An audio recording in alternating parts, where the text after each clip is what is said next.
మృతిగడ్డ అనిపించినాం. Right, ఇక్కడ కాపేద్దాం. ఇప్పుడు మనకు కావాల్సింది ఏంటిదంటే అగ్ని పర్వతాలు ఎట్లా ఏర్పడతాయి. మరి భూమి లోపల ఉన్నటువంటి యురేనియం శిలలు, భూమి లోపల ఉన్న థోరియం శిలలు, భూమి లోపల ఉన్న టిటానియం, భూమి లోపల ఉన్న కొరండం, భూమి లోపల ఉన్న ప్లూటోనియం, జర్కోనియం, ఇల్మైనయం, ఇవన్నీ ఏంటివి?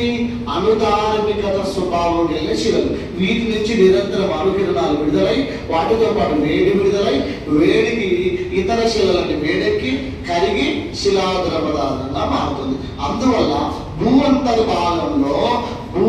భాగంలో వేడెక్కినటువంటిది ఏముందంటే కరిగిన శిలాద్రవ పదార్థం. ఈ శిలాద్రవ పదార్థం ఏదైతుందో ఈ శిలాద్రవ పదార్థాన్ని ఏమంటారు? మాగ్మా అంటారు. దీన్ని ఇంగ్లీష్ లో మాగ్మా అంటున్నాం, తెలుగులో శిలాద్రవ పదార్థం అంటారు. అర్థమవుతుందా లేదా?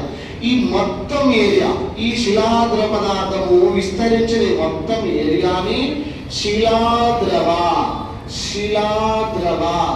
జలాశయం అంటారు.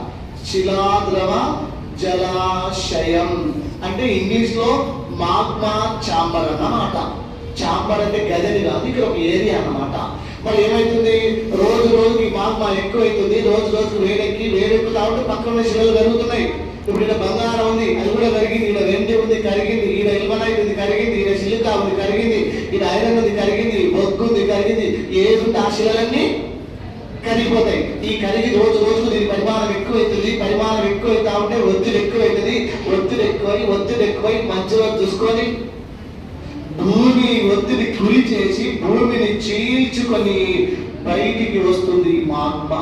ఇలా బయటికి వచ్చే ఈ ప్రదేశాన్ని మాగ్మా అంటే వాల్కానిక్ వెంట్ అంటారు. వెంట్ అంటే పైప్ అన్నమాట. దీని తెలుగులో అగ్ని పర్వత పైపు అంటారు. ఈ పైపు నుంచి బయటికి వచ్చి ఒక్కసారి వచ్చి తలిగితే ఈ ఉపరితలం పగిలిపోయి ఏడనో పడ్డది మనకి భూకంపం వస్తుంది. ఇక బయటికి వచ్చిన ఈ మాగ్మా మంచిగా వేరుకుంటూ పోతుంది.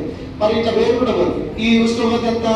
మాగ్మా ఉష్ణోగ్రత 1500 డిగ్రీల సెల్సియస్ నుంచి 1800 డిగ్రీల సెల్సియస్ మధ్యలో ఉంటుంది. ఇంత వేరుంటుంది మాగ్మా. మరి బయట వాతావరణ ఉష్ణోగ్రత ఎంత? జస్ట్ 14.5 డిగ్రీల సెల్సియస్ కదా. మరి ఎంత వేడిగా ఉన్న ఈ మాగ్మా ఇట్లా బయటికి రాగానే తక్కువ ఉష్ణోగ్రత